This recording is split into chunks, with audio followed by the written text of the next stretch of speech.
Amen. Gloire à Dieu. On aura encore l'occasion de louer le Seigneur tout à l'heure. Nous allons partager maintenant la parole de Dieu et on va aborder un sujet qui peut-être est mal compris. Vous savez, parfois il y a des sujets dans la Bible, des thèmes qu'on ne comprend pas trop bien, donc on les met un petit peu de côté.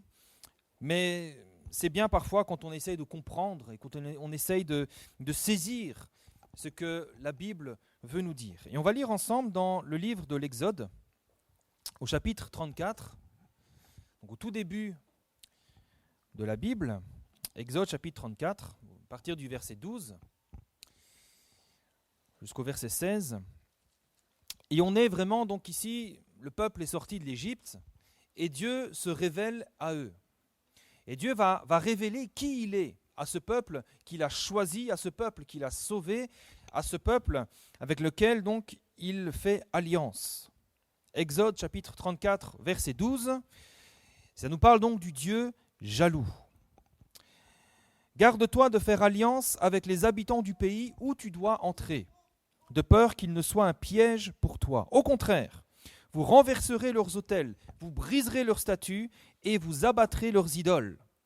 Tu ne te prosterneras point devant un autre Dieu, car l'Éternel porte le nom de jaloux, il est un Dieu jaloux. Garde-toi de faire alliance avec les habitants du pays, de peur que, se prostituant à leurs dieux et en leur offrant des sacrifices, ils ne t'invitent et que tu ne manges de leurs victimes. De peur que tu ne prennes de leurs filles pour tes fils et que leurs filles, se prostituant à leurs dieux, n'entraînent tes fils à se prostituer à leurs dieux. Amen. Donc dans ce texte, Dieu déclare très clairement qu'il est un Dieu jaloux. Et il en porte même le nom. Au verset 14, l'Éternel porte le nom de jaloux. En hébreu, c'est El-Kana. Il y a El Shaddai, etc. Là, c'est El-Kana, le Dieu jaloux. C'est inscrit dans son nom. Alors, ça peut poser problème de se dire, mais comment ce Dieu saint, ce Dieu bon, ce Dieu pur, comment est-ce qu'il peut être jaloux?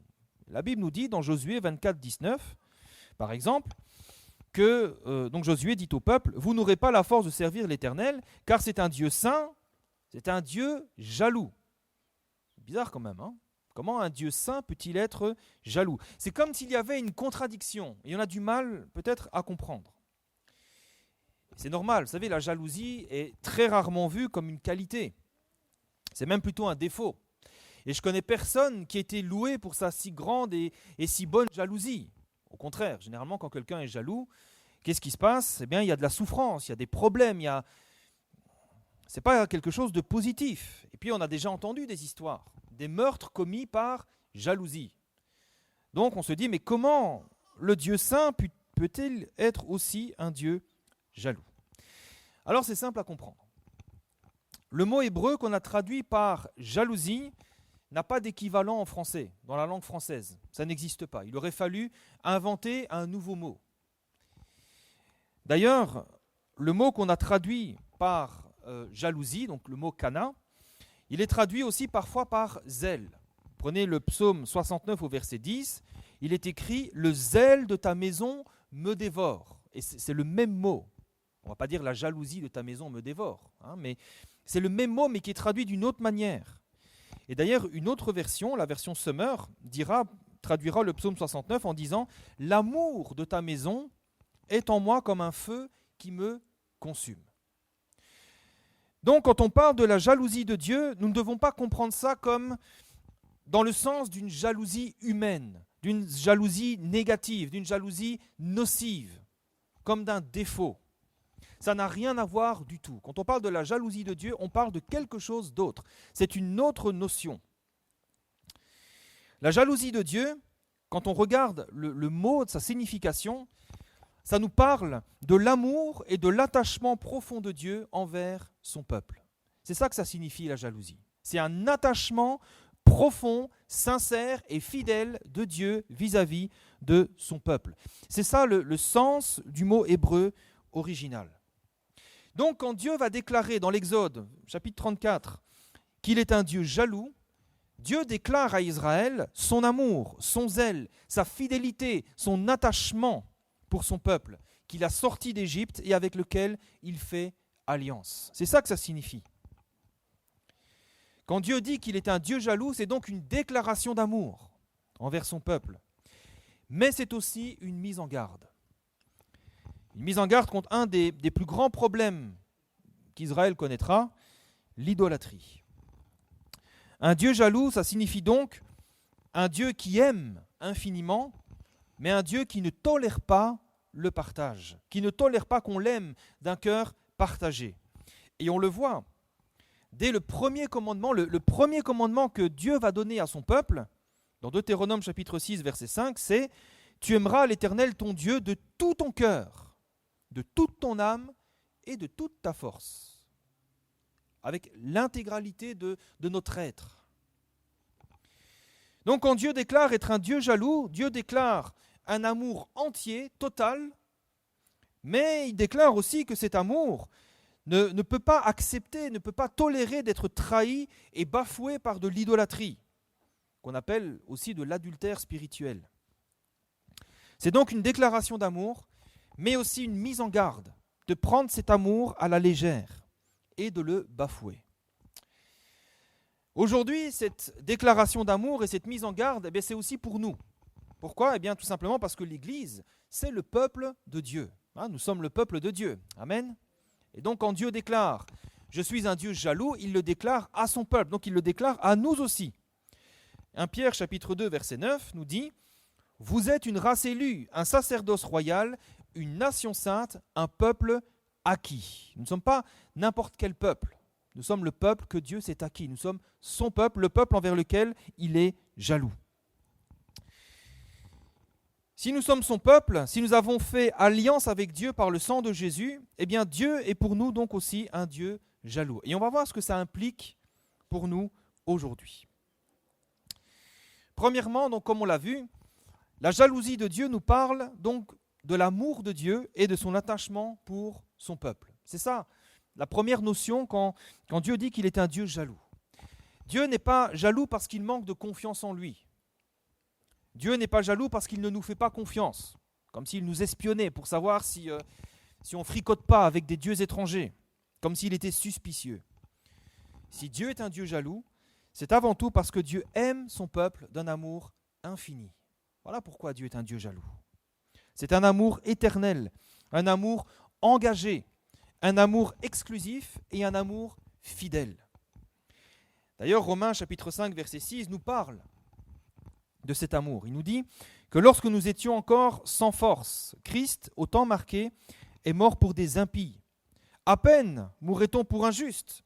Quelqu'un peut-être mourrait pour un homme de bien. Mais Dieu prouve son amour envers nous en ce que, lorsque nous étions encore des pécheurs, Christ est mort pour nous. Pour bien comprendre la grandeur de l'amour de Dieu, nous devons bien comprendre que Dieu n'a pas aimé des hommes bons, des hommes justes, des hommes qui méritaient son amour. Mais Dieu a aimé des pécheurs. Vous savez, c'est facile d'aimer ce qui est aimable. C'est facile d'aimer ses amis. C'est facile d'aimer sa famille, ceux qui nous aiment. Mais aimer nos ennemis, aimer ceux qui nous irritent, aimer ceux qui suscitent en nous sans cesse de la colère, c'est plus compliqué. Mais c'est pourtant ses ennemis que Dieu a aimés. Dieu nous a aimés quand nous étions ses ennemis. Vous savez, quand nous sommes pécheurs, nous sommes tout entiers dépravés par le péché, totalement corrompus et souillés, et en face du Dieu saint, tout ce qu'on mérite, c'est la colère de Dieu, c'est la mort. On ne mérite pas son amour, on ne mérite pas son pardon, on ne mérite pas sa miséricorde, on ne mérite pas sa grâce. Et la Bible déclare, lorsque nous étions encore des pécheurs, lorsque nous étions encore les ennemis de Dieu, Dieu nous a aimés au point d'avoir livré son Fils unique à la croix pour nous, pour subir à notre place le châtiment qui nous était réservé à cause de notre péché. Est-ce qu'il y a une preuve plus grande d'amour que celle-ci ? Dieu nous a aimés au point de condamner son Fils unique à notre place, pour nous offrir ensuite le pardon gratuit de nos péchés, dont nous étions coupables. Qui ferait ça aujourd'hui ? Qui ferait ça ? Quelqu'un qui vous a offensé, quelqu'un qui vous a trahi, votre ennemi. Est-ce que vous iriez donner votre propre fils, votre Fils unique, pour pardonner son péché, pardonner sa faute ? Qui ferait ça aujourd'hui ? Nous avons là la plus grande preuve de l'amour de Dieu envers nous. Dieu a donné son Fils. Qu'est-ce que Dieu aurait-il pu donner de plus? Qu'est-ce qu'il aurait pu donner de plus cher que son propre Fils? Des anges? Le Seigneur en a des myriades et des myriades. Des hommes, il y en a des milliards. Mais Jésus, le Fils de Dieu, il n'y en a qu'un. Il est le seul, il est l'unique Fils de Dieu. Jésus n'a pas été créé, ce n'est pas une créature comme vous et moi. Jésus, c'est le Fils de Dieu, c'est celui que Dieu a engendré. Jésus est plus grand et plus glorieux que tout ce qui existe. Et c'est ce Jésus que Dieu a donné en échange pour pouvoir nous pardonner nos péchés, nos fautes. L'amour de Dieu, c'est donc un amour, on le voit, si profond. C'est un amour qui nous dépasse. C'est difficile à comprendre comment Dieu peut nous aimer à ce point. Et pourtant, c'est vrai. C'est une réalité. Dieu nous aime comme ça.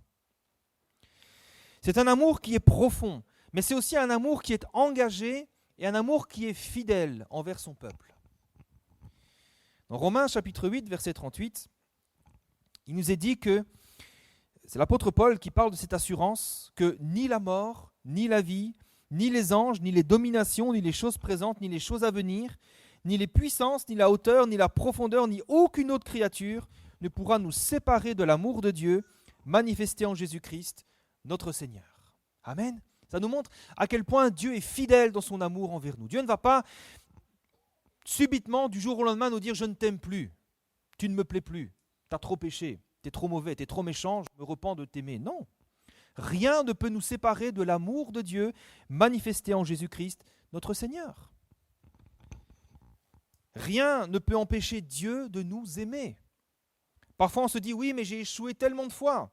Oui, mais j'ai commis tellement de choses atroces. Je ne peux même plus me regarder dans le miroir. » D'accord, mais ça n'empêchera jamais Dieu de nous aimer. Jamais. Parce que l'amour de Dieu, c'est un amour qui est fidèle. C'est ça, quand Dieu déclare « je suis un Dieu jaloux ». Ça nous parle de cette profondeur, de cette puissance de son amour. Vous savez, dans la parabole du Fils prodigue, le Père du Fils prodigue représente notre Père céleste, qui même après avoir été bafoué et méprisé par son enfant, continue d'aimer son enfant. Et on voit que chaque jour, tous les jours, il se lève de grand matin et il va sur la colline observer, revoir, pour voir si son fils revient à lui. Tous les jours. La preuve, c'est que quand son fils revient, c'est lui qui le voit en premier. Ça nous montre à quel point Dieu nous aime, à quel point son amour est infini et à quel point il nous aime. Jérémie 31, verset 3 nous dit « De loin l'Éternel se montre à moi ». Et regardez cette déclaration. « Je t'aime d'un amour éternel. C'est pourquoi je te conserve ma bonté. » Vous savez, nous on dit « oui, je t'aime d'un amour éternel ». On sait très bien que une fois qu'on meurt, on ne sait pas trop comment ça se passera. Mais Dieu, lui, il est l'Éternel. Et quand il nous dit « je t'aime d'un amour éternel », on peut lui faire confiance. Il sait de quoi il parle. Et c'est de cet amour-là dont il nous aime. Le Seigneur nous aime au point qu'il nous veut avec lui pour l'éternité. Et c'est ça qu'il nous offre, c'est la vie éternelle pour que nous soyons éternellement avec lui. C'est comme ça qu'il nous aime. Il nous a préparé une place dans son ciel de gloire. Il a inscrit notre nom dans les cieux. Quand nous comparaîtrons devant lui, nous ne serons pas comme un étranger, nous n'aurons pas à rougir de honte. Parce que Dieu nous connaît. Il nous dira, entre dans la joie de ton maître. Je t'ai préparé une place, prends ce qui est à toi. Et Dieu ne peut ni nous oublier, ni nous abandonner. Un Dieu jaloux, c'est un Dieu qui nous aime profondément. Et un Dieu qui ne cherche que notre bien. Un Dieu qui est zélé pour notre bien. C'est un Dieu qui renouvelle ses bontés envers nous chaque matin. C'est un Dieu dont nous pouvons nous approcher chaque matin, chaque jour, à chaque instant pour recevoir le secours, le réconfort, le pardon et le courage dont nous avons besoin. C'est un Dieu qui guérit, qui sauve, qui pardonne, qui fait grâce et qui fait grâce encore. Voilà ce que ça veut dire un Dieu jaloux. Un Dieu jaloux, c'est aussi un Dieu qui va déployer toute sa puissance pour défendre son peuple et ses enfants face à ses ennemis. C'est pour ça que parfois le mot jaloux est traduit par zèle. Zacharie chapitre 2 verset 8 nous dit que celui qui vous touche la prunelle de son œil. On ne touche pas les enfants de Dieu. On ne touche pas l'Église. Il y a toujours des conséquences. Ceux qui se sont attaqués à l'Église, il y a toujours des conséquences. Matthieu chapitre 18, verset 6, Jésus va dire, « Si quelqu'un scandalisait un de ces petits qui croient en moi, ça parle de nous là, il vaudrait mieux pour lui qu'on suspende à son cou une meule de moulin et qu'on le jette au fond de la mer. » C'est sérieux, on ne rigole pas avec ça. Le Seigneur ne laisse jamais son peuple aux mains de ses ennemis. Il se lève toujours pour défendre son peuple et lui faire justice. Regardez Ésaïe 42, verset 13. Il est dit, « L'Éternel s'avance comme un héros. Il excite son ardeur. » C'est le même mot, kana, zèle, amour, jalousie, ardeur. Il excite, c'est son attachement pour son peuple qui parle là, qui s'exprime. Il excite son ardeur comme un homme de guerre. Il élève la voix, il jette des cris, il manifeste sa force contre ses ennemis.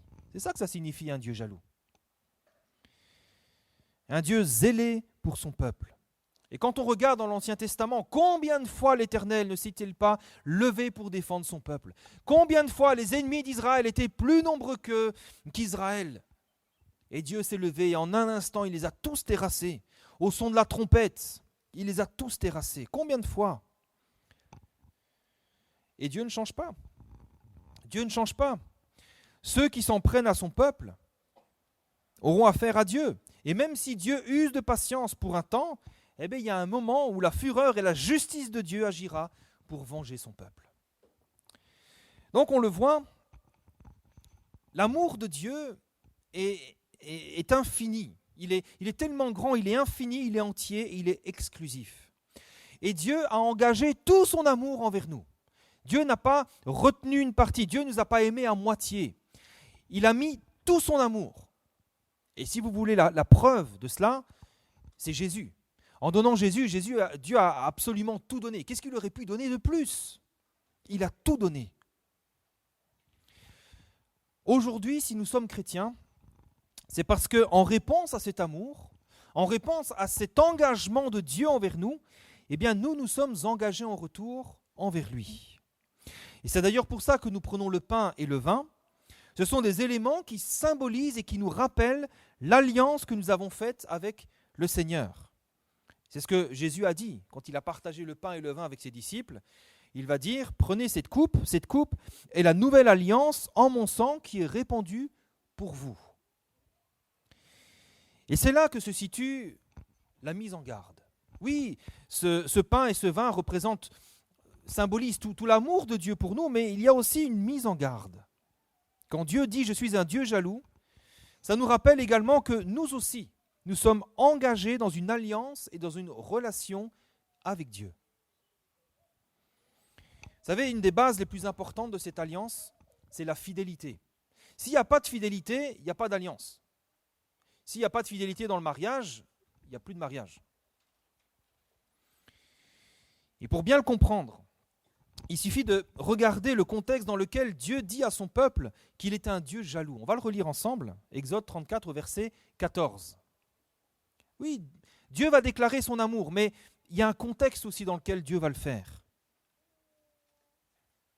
Exode 34, verset 14. Donc, ils sont là, ils sont en train de faire une alliance. Et Dieu va dire ceci. Exode 34, verset 14. « Tu ne te prosterneras point devant un autre Dieu, car l'Éternel porte le nom de jaloux. Il est un Dieu jaloux. » Dieu dit, « Je t'aime de tout mon cœur. Mon amour pour toi est exclusif, mais j'attends de toi le même amour en retour. » L'Éternel déclare être un Dieu jaloux aussi pour mettre son peuple en garde contre l'infidélité spirituelle, c'est-à-dire l'idolâtrie. Et c'est de ça également dont il est question. L'idolâtrie, c'est aimer Dieu, mais avec un cœur partagé. Parfois on pense que l'idolâtrie, c'est être totalement dans les idoles, mais non. L'idolâtrie, c'est dès que notre cœur est partagé, nous sommes idolâtres. Et ce avec quoi notre cœur est partagé, eh bien ça s'appelle une idole. Et vous savez, l'idolâtrie, c'est quelque chose de très grave. L'idolâtrie, c'est trahir Dieu. L'idolâtrie, c'est bafouer son amour.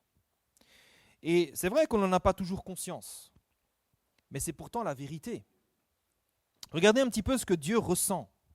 Dieu va employer des termes très forts, des termes qui qui sont même un peu choquants, je trouve, mais qui sont pourtant la réalité, la vérité de ce qu'il ressent lorsque son peuple se tourne vers les idoles. Et on va lire ensemble ce texte de Jérémie, chapitre 3, verset 6. Le prophète Jérémie, chapitre 3, verset 6, où Dieu va décrire ce qu'il ressent.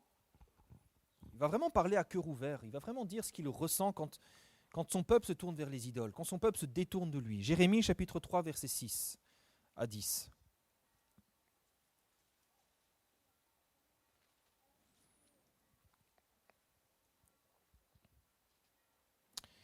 Jérémie chapitre 3 verset 6, l'Éternel me dit, au temps du roi Josias, as-tu vu ce qu'a fait l'infidèle Israël?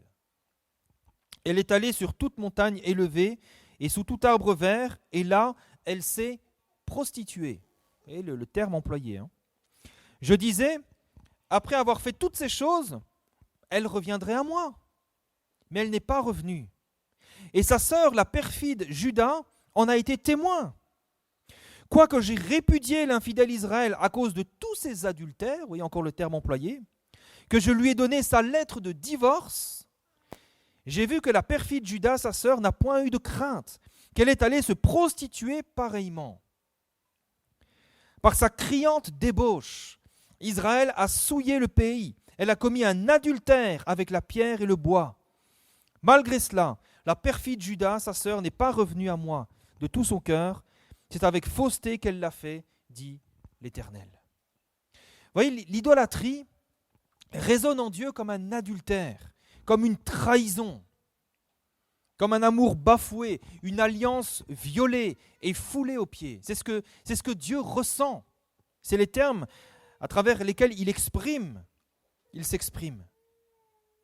Et vous savez, l'idolâtrie, c'est très grave aussi parce que vous savez, l'idolâtrie, ce n'est pas une simple erreur de parcours, ce n'est pas juste un accident, c'est un choix délibéré. Quand on parle d'Israël, on parle quand même d'un peuple qui s'était engagé librement et consciemment avec Dieu. On ne l'a pas mis le couteau sous la gorge pour dire « crois en Dieu ». Il s'était engagé avec Dieu librement.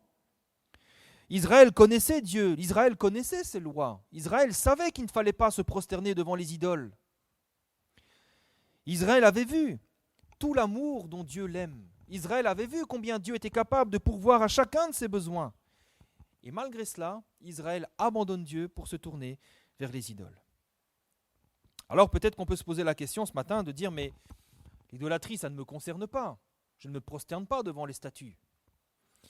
Ben, l'idolâtrie, vous savez, ce n'est pas seulement se prosterner devant une statue. Oui, ça c'est de l'idolâtrie. Mais l'idolâtrie, c'est plus profond que cela. Ça vient du cœur. L'idolâtrie, c'est quand nous aimons Dieu avec un cœur partagé. C'est quand nous vouons notre amour et notre adoration à ce qui n'est pas Dieu. C'est quand nous donnons la place, la puissance, le rôle et la gloire de Dieu à ce qui n'est pas Dieu. Vous savez, pour Israël, l'idolâtrie en Canaan était tentante. En Canaan, à l'époque, il y avait des dieux pour pratiquement toutes les situations et tous les besoins. C'est un peu comme les saints avec les catholiques aujourd'hui.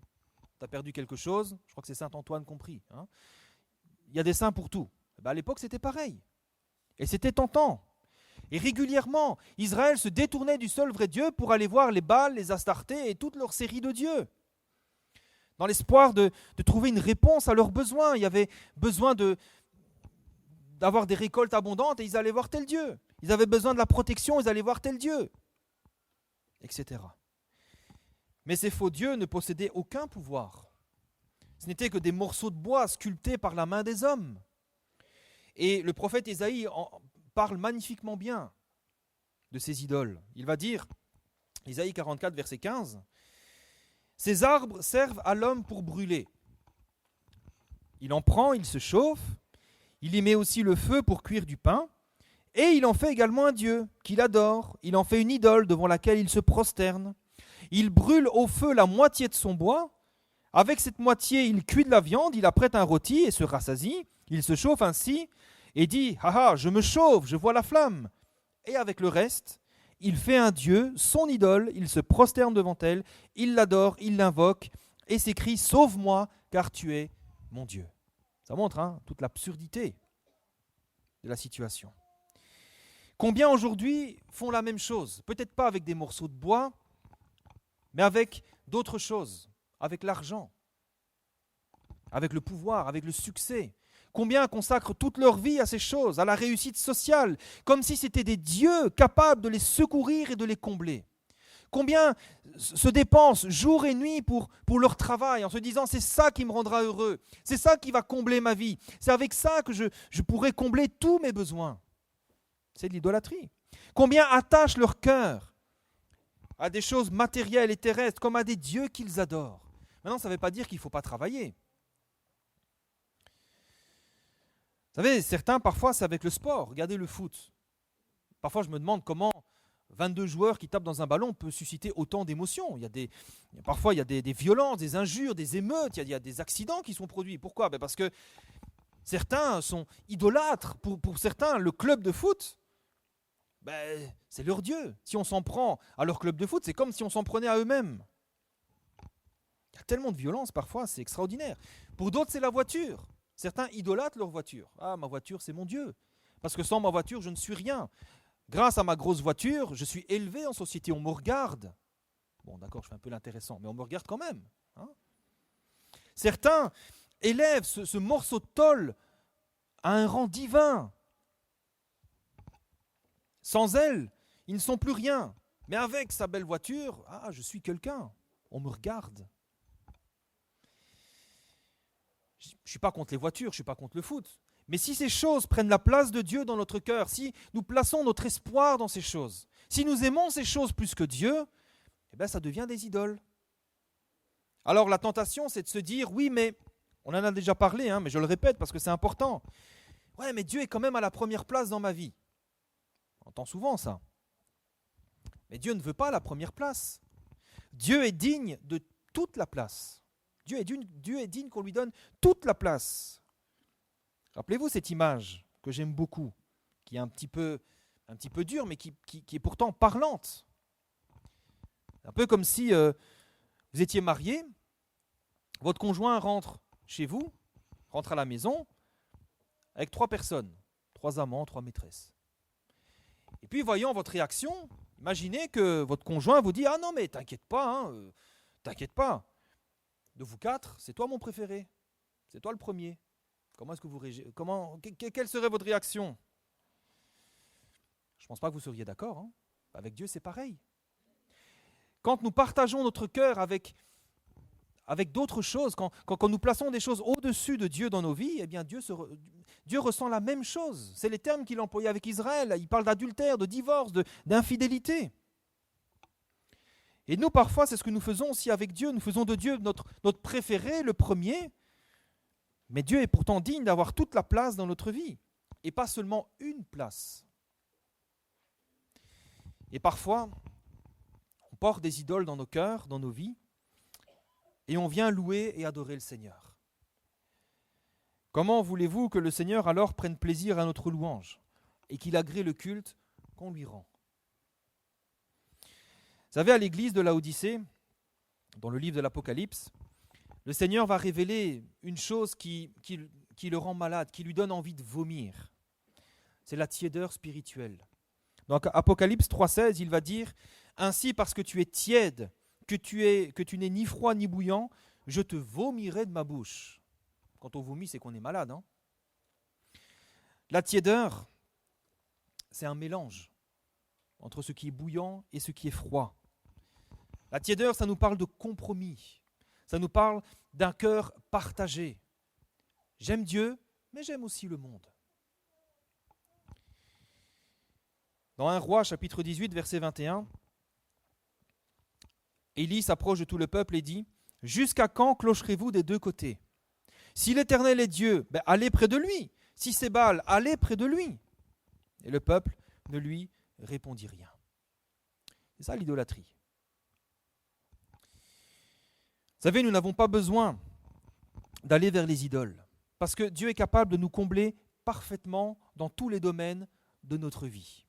Et vous savez, marcher par la foi, c'est ça que ça signifie. Je choisis de faire confiance à Dieu pour cette chose-là, pour cette chose-là, pour cette chose-là, pour cette chose-là.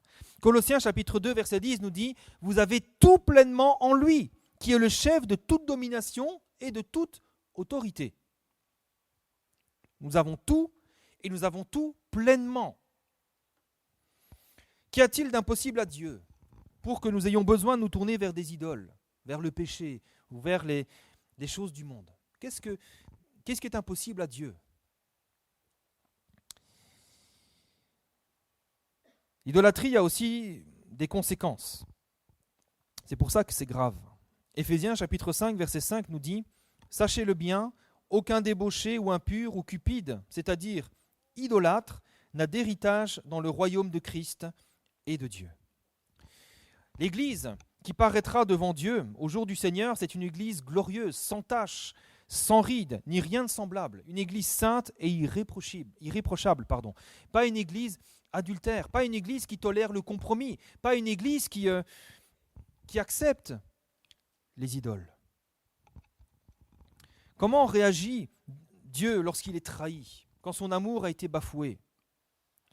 Le prophète Naoum dira, chapitre 1, verset 2, « L'Éternel est un Dieu jaloux, il se venge. L'Éternel se venge, il est plein de fureur. » Zacharie, chapitre 8, verset 2, « Ainsi parle l'Éternel des armées. Je suis ému pour Sion d'une grande jalousie, et je suis saisi pour elle d'une grande fureur. » Maintenant, si Dieu est un Dieu vengeur, eh bien Dieu est aussi un Dieu de compassion et de miséricorde. Et heureusement. Exode 34, verset 6 nous dit que l'Éternel, Dieu miséricordieux et compatissant, lent à la colère, riche en bonté et en fidélité. Lent à la colère, ça ne veut pas dire que Dieu ne se met pas en colère, mais plutôt que Dieu offre sa grâce pour que nous puissions revenir à lui. Et le Seigneur nous pardonnera. Alors frères et sœurs, tant que Dieu nous fait grâce, s'il y a des idoles dans nos vies, s'il y a des choses où nous savons que notre cœur est partagé, eh bien il est encore temps aujourd'hui de les abandonner pour retourner entièrement vers le seul vrai Dieu. C'est lui qui nous a aimés le premier. C'est lui qui nous entend et qui nous sauve de toutes nos détresses. C'est lui qui nous comble de bonheur, de joie et de paix. Et c'est lui qui pourvoit à chacun de nos besoins, qu'ils soient matériels, spirituels et émotionnels. Nous n'avons pas besoin de nous tourner vers les idoles. Donc s'il y avait quelques idoles, vous savez, c'est vrai qu'on ne se tourne plus peut-être vraiment vers les statues, mais dans le Nouveau Testament, il est souvent parlé de cette idole Mammon. Ce n'est pas Momon, c'est Mammon. L'argent, la cupidité, l'amour de l'argent. Combien ont vendu leur âme au diable pour avoir l'argent, pour avoir le succès, pour avoir ce pouvoir. Mais ce sont des choses qui sont éphémères, c'est des choses qui ne comblent jamais. Ceux qui ont tout, ils s'ennuient, ils n'en ont jamais assez. Ça ne comble personne. Le seul qui soit capable de nous combler réellement, eh bien c'est Dieu. Tournons-nous vers Dieu. Abandonnons les idoles, abandonnons tout ce qui nous sépare de Dieu, abandonnons tout ce qui prend la place de Dieu dans notre vie. Le repas du Seigneur, Jésus a dit, et heureusement qu'il a institué la Sainte Seine en disant « Faites ceci en mémoire de moi ». Parfois nous oublions Dieu, parfois on vit notre vie chrétienne comme une routine, parfois il y a des idoles dans notre vie, on ne s'en rend même pas compte, on les là, on les porte avec nous. Mais le repas du Seigneur nous permet de faire le point. C'est pour ça que c'est important de le prendre chaque dimanche, de faire ce point chaque dimanche avec Dieu. Où est-ce que j'en suis, Seigneur, dans ma vie avec toi? Où est-ce que j'en suis dans cette alliance? Dieu est fidèle dans son alliance, il est irréprochable dans son alliance, mais qu'en est-il de moi? Qu'en est-il de ma vie? Qu'en est-il de mon engagement vers le Seigneur? Qu'en est-il de mon amour envers Dieu? Est-ce qu'il est total, entier, fidèle? Ou est-ce qu'il est léger? Est-ce que mon amour est partiel, partagé avec d'autres choses? La Sainte Seine nous permet justement de faire le point sur ces choses. C'est l'occasion pour nous aussi d'examiner nos vies, afin de ne pas prendre le repas du Seigneur indignement. On ne prend pas ces choses-là à la légère. Le sang de Christ, ce n'est pas n'importe quel sang. Le corps de Christ, cloué à la croix, ce n'est pas n'importe quel corps. Jésus était sans péché, c'est le Fils unique de Dieu. Son sang est capable de purifier nos péchés. C'est un sang qui crie plus fort que celui d'Abel. Le pain et le vin sont les symboles de l'alliance. Une alliance dans laquelle Dieu est absolument irréprochable. Mais est-ce qu'on peut en dire autant de nous? Ce n'est pas un reproche. Ce n'est pas un reproche du tout. Au contraire, c'est un encouragement. Frères et sœurs, si nous n'avons pas été irréprochables dans notre engagement avec Dieu, ce repas, c'est un repas qui nous présente l'amour de Dieu, mais aussi le pardon de Dieu. Le sang de l'alliance est aussi le sang qui pardonne. Et il est encore temps aujourd'hui de demander pardon à Dieu, d'être purifié par le sang de Christ et de pouvoir prendre ce repas dans la reconnaissance et l'adoration à Dieu. Il n'est pas trop tard. On va prendre un temps peut-être pour prier, pour nous tenir devant Dieu pendant que les frères s'approcheront tout à l'heure. Et un temps peut-être pour nous nous remettre en question, pour demander pardon à Dieu et pour revenir peut-être sur le bon chemin. 1 Jean chapitre 5 verset 21, l'apôtre Jean nous dit « Petits enfants, gardez-vous des idoles ». Ça ne concerne pas que l'Ancien Testament, c'est actuel. Gardons-nous des idoles. Aimons Dieu d'un cœur entier, un cœur sans partage. Tournons-nous dans chaque besoin, tournons-nous vers Dieu, vers lui seul. Dans chaque problème, allons crier à lui. N'allons pas nous tourner vers des idoles, vers des dieux qui n'entendent pas, qui ne peuvent pas nous aider. Tournons-nous vers lui dans chaque domaine de notre vie. Que Dieu ne soit pas seulement à la première place, mais qu'il ait toute la place. Que, en toute chose, Dieu soit présent. Que nous puissions marcher dans tous les domaines de notre vie, dans la lumière de Christ. Qu'il n'y ait pas dans notre cœur un jardin secret, un domaine dans lequel Dieu n'a pas accès, en disant « Non, ça c'est à moi, Dieu n'a pas accès ». Que nos cœurs soient tout entiers ouverts à Dieu, pour que nous puissions marcher dans la lumière.